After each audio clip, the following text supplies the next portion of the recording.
My humble pranams at the divine lotus feet of our beloved Bhagwan. Jai Sai Ram.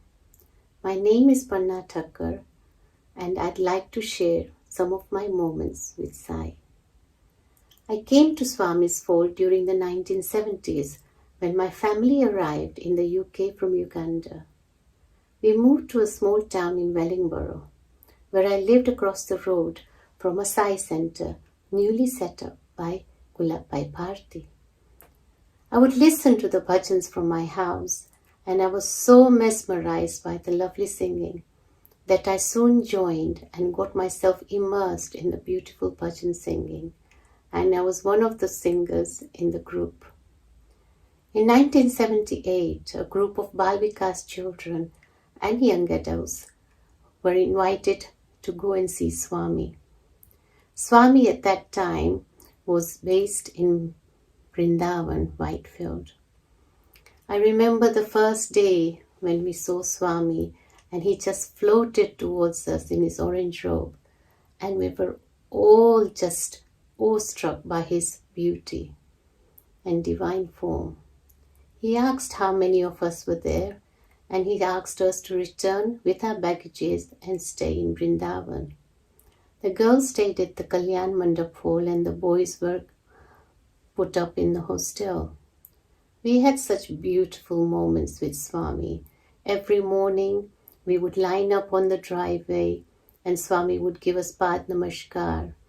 And then in the evenings he would call us inside his residence for bhajan singing. Every day he used to send us sweets and snacks to us in the afternoon, told the canteen staff to make mild food for us.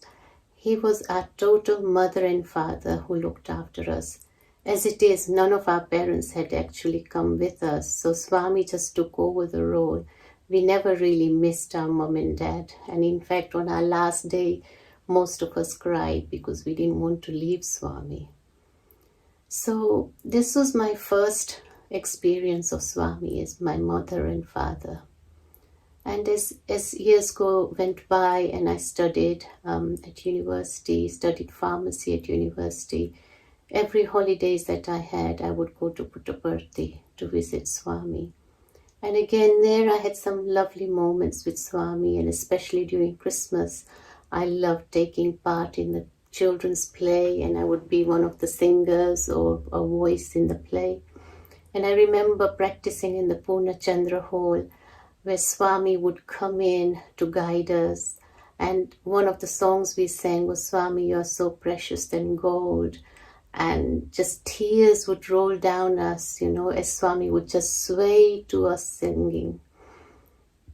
It was just so emotional for us to just be in his physical presence. And I remember once when I was in Perth, during this opening of the super specialty hospital, there was a vacancy for a pharmacist, and I thought, I was asked, Panna, you should go and apply if you're here for a few months. And I decided to write a letter to Swami.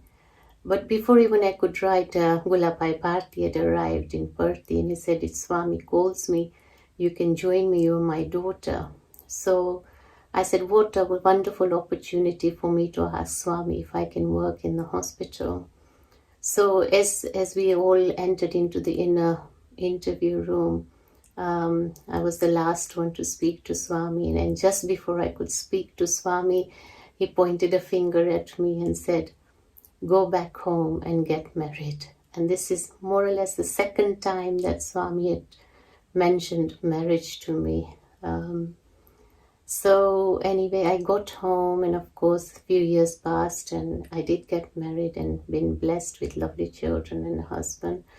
And Swami's always been there for me for all my ups and downs in life. And I remember in 2012, even when Swami was admitted in the hospital, we had a massive car crash, and I had to be airlifted to Coventry Hospital with severe abdominal injury. And all I could say to Swami, I said, Swami, I know you're in hospital, but I can't take this pain. Please help me through. And 2:30 or 3:30 in the morning, I got the consultant coming in and said, "You are one very lucky woman. We don't have to do an operation and open up for you. We found out that you've just missed your kidneys by an inch. Someone has been there looking after you." So I'm eternally grateful for Swami. Always he's been with me, always by my side. And during 2017 also, I was meant to go to the Nepal medical camp, all prepared, got the visas, the passport, ticket, everything was ready. And 3 weeks before, I was told that I can't travel due to ill health. I was so devastated. I thought this was my wonderful opportunity to do some service. But look, now in 2025, Swami gave me a wonderful opportunity to serve. So in Swami's eyes, he's just, I know now, I understand that you have to be patient. He knows what's right for us. And if you pray from the deepest of your heart, he's always there for you. So all I can say is, have faith, have patience, and pray. Thank you. Sai Ram.